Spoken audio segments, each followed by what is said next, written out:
In just the past week, the Middle East reminded the world that this war is far from over. The United Arab Emirates activated its air defense systems to shoot down Iranian ballistic missiles and drones. Schools across the Gulf went virtual. Shipping lanes were thrown further into chaos. More than 100 U.S. military aircraft patrolled the Strait of Hormuz, the narrow choke point through which a fifth of the world's oil flows, while the U.S. sank Iranian boats threatening commercial shipping. The ceasefire, well, it's shaky at best. Trump extended the truce, then he warned Iran that it had violated it numerous times. Both sides kept firing. Neither side fully stopped. And in Lebanon, just days ago, a small drone guided by a fiber optic cable killed a 19-year-old Israeli soldier repairing his tank. A second drone then targeted the rescue helicopter arriving to save the wounded, exploding meters away. This is what war looks like right now. The latest and most explosive chapter opened on February 28, 2026. The US and Israel launched coordinated strikes on Iran, killing its supreme leader, destroying its nuclear infrastructure, decapitating its military command. Iran fired back with everything it had: ballistic missiles, drone swarms, closing the Strait of Hormuz, hitting US allies across the Gulf. Hezbollah's decision to drag Lebanon into Iran's war against Israel has displaced more than 1 million of its own civilians. Israeli communities driven into bunkers, civilians and soldiers paying with their lives. The entire region on fire. And behind every headline, behind every interception, every strike, every drone that falls or flies, there is a technological story. A racing, breathtaking, sometimes terrifying story of what human beings are building to survive, to win, and to redefine what war even means. Because this is not just a Middle East story. It is a preview. 3 simultaneous wars: the Ukraine, the US-Israel campaign against Iran, and the slow boil over Taiwan. They're all collectively reshaping how nations develop, how they deploy, and how they adapt military technology in ways unmatched since the height of the Cold War.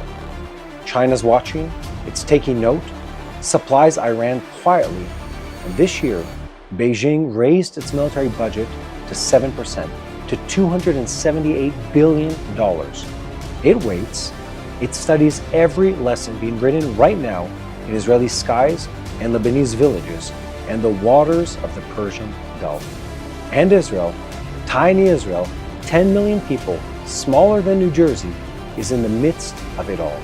It's the crucible, the laboratory, the place where the next era of warfare is being written in real time, and under real fire, with real consequences. So today we count down the top 5 military technologies being born from this war. Genuinely new, genuinely now, genuinely changing everything.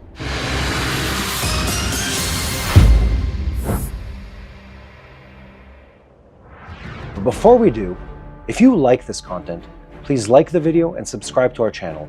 And we'll keep bringing you the most up-to-date, most important stories from the front lines of this war. Now, the countdown. Let's start. Coming in at number 5, Iron Beam, the laser that costs $3 to fire. To understand why Iron Beam is revolutionary, you first have to understand the problem it was built to solve. That problem is brutal in its simplicity. Iran can build a Shahed drone, a slow, one-way kamikaze aircraft packed with explosives, for about $20,000 US. Israel, to shoot that drone down, fires an interceptor missile costing at least $150,000. Iran fires 100 drones. Israel spends $15 million destroying them. Iran fires 550 drones, which is exactly what happened in the opening weeks of this war, and Israel expends nearly $100 million just to survive that one barrage.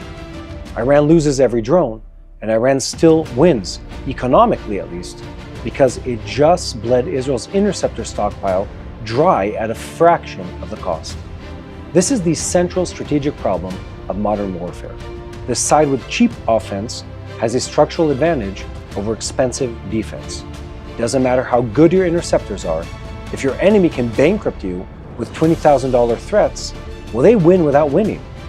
Iran's entire proxy strategy, arming Hezbollah, the Houthis, Hamas, well, it was built around this logic.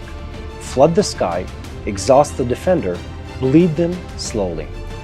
Israel needs a completely different answer. Not a better missile, something that broke the equation entirely. The answer was light.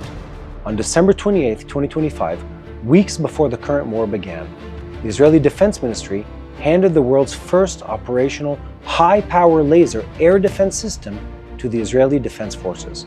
They called it Iron Beam. And here is how it works.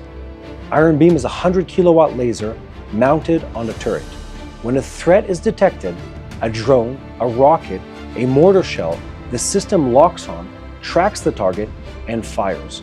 Not a missile, a beam of light, traveling at 300,000 kilometers per second, that heats the target so intensely it either ignites the fuel, detonates the warhead midair, or burns through the drone's critical components until it falls from the sky.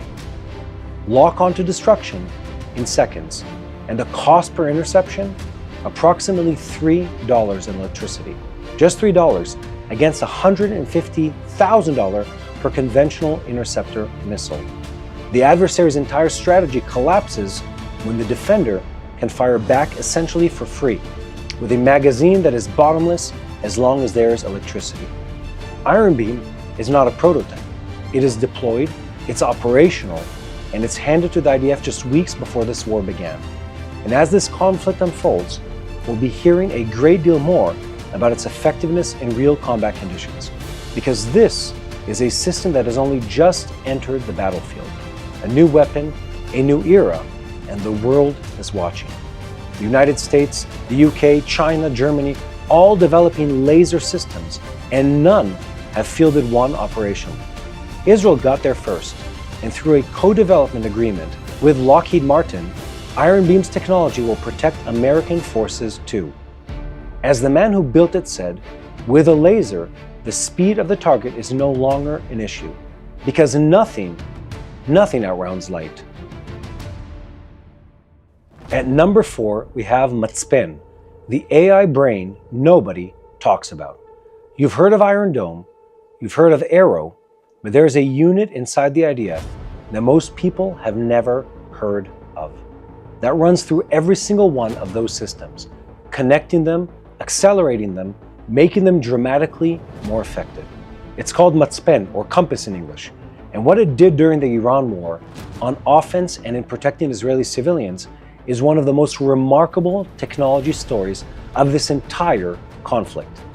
To understand Matzpen, compass, you have to understand the problem it solves. Modern warfare generates an almost incomprehensible volume of data. Between satellite imagery, radar feeds, drone videos, signals intelligence, intercepted communications, and the list of course goes on and on. Ground sensor alerts, all of it at the same time, from dozens of fronts in real time. A human commander, even a brilliant one, can't process it fast enough. And by the time a traditional intelligence team has analyzed the data, identified the target, and sent it up the chain of command, well, the target's already moved on. That moment is gone. Matzpen, which is Hebrew for compass, is the IDF unit that takes all that data and turns it into actionable intelligence at machine speed. It doesn't build weapons. It builds a nervous system that connects them all. During this recent Iran war, Matzpen deployed a new system called Lochem, which is warrior, in Hebrew of course, an AI system that handled all planning for attacks on Iran. It helped commanders decide priorities, sequence strikes, and integrate entire waves of attacks simultaneously. Data gathering that used to take days compressed to hours, hours compressed to minutes. In one documented incident in southern Lebanon, a Hezbollah fighter fired an anti-tank missile at IDF troops, and via a Matzpen application, those forces received a warning within 2 seconds of the launch. 2 seconds. Enough to reach cover. No casualties, but the civilian story is equally extraordinary. Before Matzpen's AI warning systems were fully deployed or upgraded, a single incoming Iranian missile Well, it could trigger an alert covering 2 million people, entire cities grinding to a halt, millions running for shelters every time a launch was detected. AI changed that entirely. Every Iranian missile launch was logged, every trajectory analyzed, every radar signature cataloged. Over tens of thousands of launches, Matzpen built a predictive model of extraordinary precision, calculating not just that missile was coming, but exactly where it would land, down to city blocks. And the result, of course, is alerts that once covered 2 million people now cover less than half that number, under a million, sometimes even fewer than that. Major cities are now divided into 1,700 alert subzones. Compare that to 2006, when the entire country had just 25 zones. A 32-year-old mother in Tel Aviv, whose second child was born in a hospital bunker during the 2025 war, describes the difference. Back then, every alert applied to the whole city. This time, the system had become precise enough to be, in her words, life-saving. Matzpen doesn't explode, doesn't fly, but it may be the single most important technology development to come out of this war, because it is the system that makes every other system smarter, faster, and more human. At number 3, the mother launcher, AI drone swarms over Tehran. On March 11, 2026, Tehran is dark at night, and across the Iranian capital, besieged militia forces have set up checkpoints. The Islamic Revolutionary Guards Corps enforcement arm brutally suppressing civilian protesters who took the streets as Iran's war turned catastrophic. Protesters were beaten, protesters were shot, the Islamic Republic doing what it always does when cornered, turning its violence towards its own people. And then, in the night sky over Tehran, something appeared that nobody had seen before.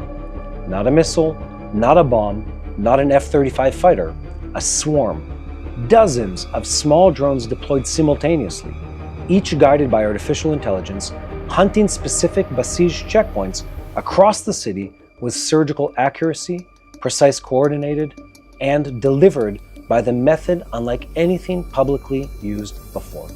Because the drones weren't launched from the ground, they were launched from the air.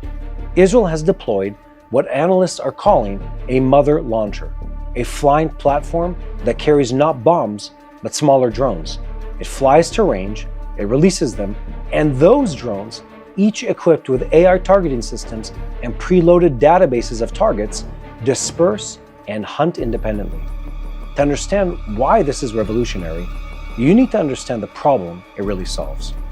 Traditional drone warfare has a range problem. You launch a drone from the ground, and its range is limited by battery life, by fuel, and its communication link back to the operator. The further it flies, the weaker the signal gets. You deploy a large swarm simultaneously, and you need dozens of operators, enormous bandwidth, and you are highly vulnerable to electronic jamming. Israel's answer to that? Don't launch from the ground at all. Carry the swarm in, release it close to the target, and let the AI fly. The mother launcher transforms one aircraft into a force multiplier of extraordinary power. Instead of one plane, one pilot, one weapon, you have a single platform releasing an autonomous swarm engaging dozens of targets across a wide area. Each drone makes its own targeting decisions using onboard AI, cross-referencing its preloaded database with real-time camera data. No single operator per drone, no vulnerable communication links. The AI navigates, the AI identifies, the AI strikes. The human decision happened before the launch, in the targeting and programming phase. Once released, the swarm executes, the besieged checkpoint strikes in Tehran, demonstrated this capability in live combat, reaching inside the capital of a country 1,800 kilometers away, at night, with precision, using a method Iran's air defenses had no answer to. The implications extend far beyond the Middle East. The US military has been racing to develop the same concept at larger scale. Manned fighter jets releasing autonomous AI wingmen. Israel just showed the world it works in combat over a defended capital city. when a single aircraft can release a swarm of AI-guided munitions, striking dozens of targets simultaneously. The entire calculus of air power changes. You don't need a fleet, you need a carrier. Number 2, the LLM war room. When ChatGPT goes to war. This story starts with a firing, and not the kind that happens on a battlefield. On February 27, 2026, a single day before the US and Israel launched their offensive against Iran, the Pentagon, in the middle of final preparations for the most significant American military operation in a generation, was locked in a furious public battle with one of its own AI suppliers. The company was Anthropic. The product was Claude, one of the world's most advanced AI systems, which the Pentagon had been using extensively for military planning. The fight was simple. Could the US military use Claude for fully autonomous weapons and mass surveillance? Anthropic said no. The Pentagon said yes. Defense Secretary Pete Hegseth classified Anthropic as a supply chain risk, blacklisting the company from government contracts. One day before the war started, the US military fired its AI company. The Pentagon's message was unmistakable. America's warfighters will never be held hostage by unelected tech executives and Silicon Valley ideology. Within hours, OpenAI moved in to fill the gap. So what is actually new here? Because AI has been used in warfare for years. What changed in the Iran war? What is genuinely revolutionary? Is the emergence of conversational AI as a military command tool? A decade ago, military AI was essentially a sophisticated search engine. It could scan satellite imagery, it could flag vehicles, it could monitor communications. It was useful, but it was passive. It surfaced information for humans to act on. What's different now is conversation. The military has deployed large language model AI, the same technology behind ChatGPT, not just to analyze data, but to actively advise commanders in real time during active operations. A commander facing a targeting decision doesn't just get a data dump. He opens what is essentially a chat interface and asks, given everything we know, the intelligence profile, the surrounding information and infrastructure, the likely civilian presence, the weather, the available strike packages, what are my options? What do you recommend?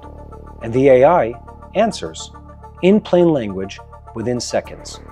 The US military's Maven smart system operated at exactly this level throughout the Iran war, processing and helping select targets across more than 10,000 strikes. The chairman of the Joint Chiefs confirmed AI compressed processes that used to take hours into seconds. Our warfighters are leveraging advanced AI tools to sift through vast amounts of data so leaders can make smarter decisions faster than the enemy can react. Israel went even further, by the way, and quieter. Israeli defense technologists have watched the US fight with Anthropic mid-war and drew an immediate conclusion. Israel cannot be dependent on a foreign company whose ethics board might pull the plug at the worst possible moment. As one Israeli cybersecurity reporter put it with devastating clarity, one day, someone will discover we also use Claude, and then there'll be a protest in San Francisco and they'll take Claude away from us. So we might as well just have our own version of Claude today. Israel is building exactly that, a sovereign military large language model built in Israel, controlled by Israel, answerable to no Silicon Valley boardroom. An AI that a commander can have a genuine strategic conversation with about targets, timing, options, consequences, without any external company being able to switch it off. This is the new war room. Not a general standing over a map, a commander, a keyboard, and an AI that has ingested every piece of relevant intelligence and can discuss all of it under fire. The challenge is real and it is serious. Conversational AI produces different outputs every time it runs. Under the pressure of a 5-minute targeting window, the temptation to trust the AI without fully verifying it is enormous. And in warfare, a mistake isn't a minor inconvenience. It can be a school full of children. These are the questions that will define the next decade of warfare. not whether AI will be used. It already is. Massively, right now, but how? With what guardrails? With what accountability? Israel and the United States are writing these rules in real time, under fire, with the world watching. You can now invest in Israel, home to one of the world's most innovative economies, with the same ease as investing in American markets. Over the last 12 months, Israel's Tel Aviv 35 stock index surged 95% in US dollar terms, compared to the S&P 500's 15% gain. And the outperformance is consistent over 2, 5, and 10-year periods. And since the mid-2002s, the shekel has appreciated 60% against the US dollar. These figures represent unmanaged market indices, not actual client returns, and past performance is no guarantee of future success. That's why I'm excited to introduce my trusted friends and paid sponsors, Wise Money Israel. While I'm not a client yet, I've known their CEO and his family personally for years, and I have complete confidence in their integrity. Licensed in Israel and SEC registered in the US, Wise Money Israel manages approximately $120 million for clients from over 30 nations, offering expert access to Israeli stocks and bonds for those seeking growth, diversification, or to fulfill their biblical calling. Visit wisemoneyisrael.com/TBN for a free consultation today. And before we get to number one, don't forget to hit the like and subscribe button. You won't want to miss what's coming next. And we arrive at number one, the unjammable drone, fiber optics, and Israel's race against time. This story is happening right now, last week, and it is the most dramatic and in some ways most revealing military technology story of this entire war, because it's the rare story where Israel, the most advanced military technology nation on earth, was caught off guard. To understand the fiber optic drone, you first need to understand electronic warfare and why Israel is so extraordinarily good at it. Every drone that flies communicates wirelessly. It sends video back to its operator, it receives flight commands, that communication travels via radio waves, electromagnetic signals through the air, and radio signals can be jammed. Israel has spent decades and billions building electronic warfare systems that detect the specific frequencies a drone uses, flood those frequencies with interferences, and sever the connection between the drone and its operator. The drone goes blind, it loses control, and it falls from the sky. This is why, when Iran fired over 550 drones at Israel in the opening weeks of this war, the vast majority never reached their targets. Many weren't shot down with missiles, they were jammed. Israel's entire battlefield counter-drone architecture was built on this capability. Soldiers with personal jammers, vehicles with jamming systems, entire zones electronically blanketed to neutralize wireless threats. And then Hezbollah showed up with a wire. A fiber optic drone doesn't communicate wirelessly. It trails a physical cable behind it as it flies, a strand of fiber optic glass, hair thin and nearly weightless, spooling out as the drone moves forward. Video travels down the cable. Commands travel up. It's crystal clear, zero lag, zero signal loss, and zero electromagnetic signature. Nothing is being broadcast. There is no radio wave to detect, no frequency to jam, no signal to trace back to the operator. You can't jam a wire. It is physically impossible. A kilometer of fiber optic cable costs approximately $30 in bulk.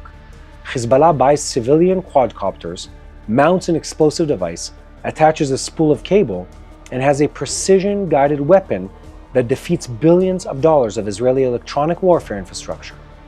The economics are as brutal as they are elegant. On April 26, 2026, a small fiber optic quadcopter flew low through the streets of the southern Lebanon town of Taibe, inside Israel's declared security zone. It navigated between bombed-out buildings along dirt roads. Its operator, somewhere up to 15 kilometers away, watched a crystal-clear first-person feed through the cable, guiding it with precision that no jammer could touch. The drone found Israeli soldiers repairing their tank. It detonated. Sergeant Idan Fuchs, 19 years old, was killed on the spot. 6 others wounded, 4 were wounded seriously. An Israeli Air Force helicopter arrived to evacuate the casualties. A second fiber optic drone appeared and targeted it. exploding meters from the aircraft.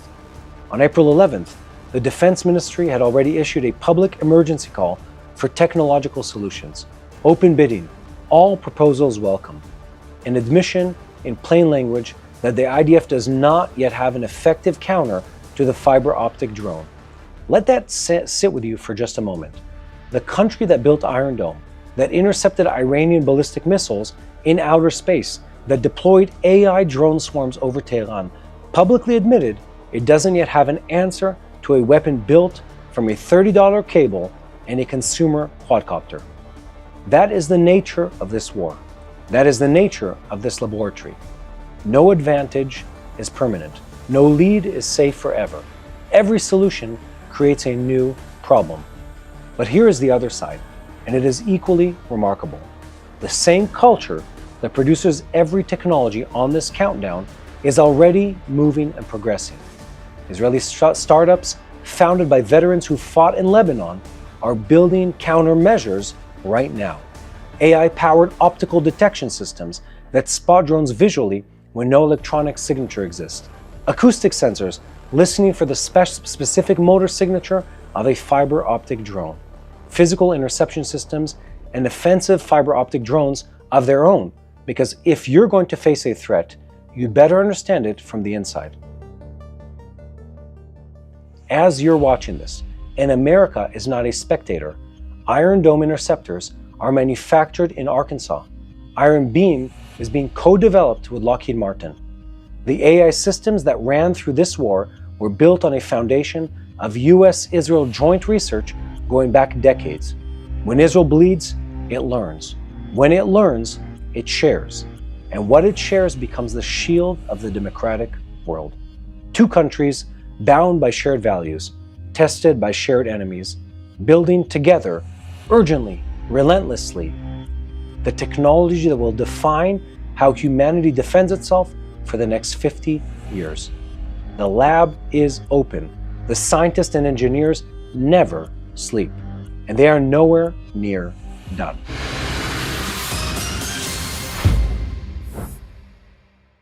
Hello, this is Mati here in Jerusalem with TBN Israel. This is Yair Pinto from TBN Israel here in Jerusalem. TBN Israel is keeping viewers informed with Israel-focused news, culture, and what God is doing in this land. Support TBN Israel today online at tbn.org/Israel. Thank you.